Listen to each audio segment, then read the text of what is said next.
A little more than 1 year ago, the first of 4 deadly hurricanes hit Florida. In the course of just 6 weeks, those storms killed 113 people and left more than $41 billion in damage in the U.S. From Asheville to places like Punta Gorda, Florida, Hurricane Charley is still causing problems. That's right. NBC17 Steve Stewart joins us now from just outside our studios. And Steve, you're there with John Van Pelt, a hurricane hunter who was near Punta Gorda when Hurricane Charley came ashore last year.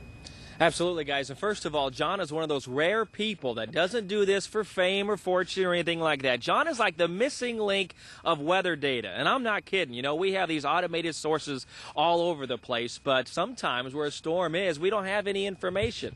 That's where a guy like John comes in. John, you are an amazing guy, the things that you do, and go ahead and talk to us a little bit about, you were in the eye of Charley. What was that like? Oh, yeah. Well, I got to tell you, it was one of those deals where we were going to be in Bradenton, Florida with the police and the firemen in a big concrete building and safe and sound.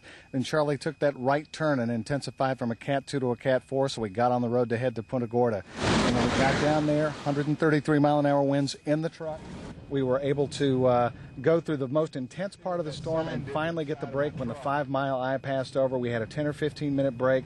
It was like somebody turned off the switch of a vacuum cleaner. The winds went away. We were able to jump out of the vehicles real quickly, see blue sky, actually see the debris and the destruction that had been done, and then quickly jump back in the trucks as the back side of the storm came up on us. At any point, were you actually scared for your safety? I was more scared for the safety of the truck than I was for myself because I had to get back home to North Carolina. There was a point where debris was hitting us at 80 or 90 miles an hour, and that was concerning for a while, and the truck was jumping off the ground a little bit, not leaving the ground, but hopping. And I was worried I was going to lose the vehicle, but I wasn't worried about me. Let's talk about some of this equipment in here. It's just as fancy as we have in the studio. Yeah, you can see why I'm worried about losing the truck. This is our mobile threat net system, and you can see up here that this is Irene, and that's the projected track. If we click on one of the points in the track, the information will change, and we can actually see where the storm is expected to be. We can see the satellite image. We can turn on the radar. Wherever we go, this is XM satellite fed, so we can have radar wherever we go. We can see this white dot. This is us sitting in the NBC17 parking lot. As we speak, we know where we are. We know where the weather is. That's amazing. We've got also this gear. This is the Davis weather station with all the conditions we need to know on site. Another anemometer that's a NOAA standard, so we've got all the data we need. What's some of the highest wind gusts you've had in the truck? 133 miles an hour during Charley was the highest we've gotten during an actual event. And when I'm going down the road, the truck is on the website, so I want people to know that I'm not really going 100 miles an hour normally.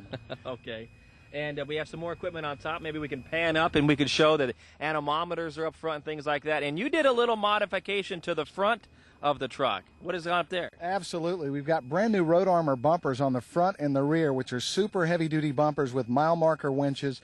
The bumpers should take about anything that could hit us, and if we get stuck, we can pull ourselves out of about anything. And with all those Pia lights on the front, we've got every situation lit up pretty well, too. Thanks for all the work that you do. We really appreciate it. Oh, we're glad to do it. It's all so people can learn. We learn so we can teach. That's great. Okay, guys, back to the studio. Well, I'll tell you, he's got all that equipment right there at his fingertips. I know, that's fascinating. No kidding.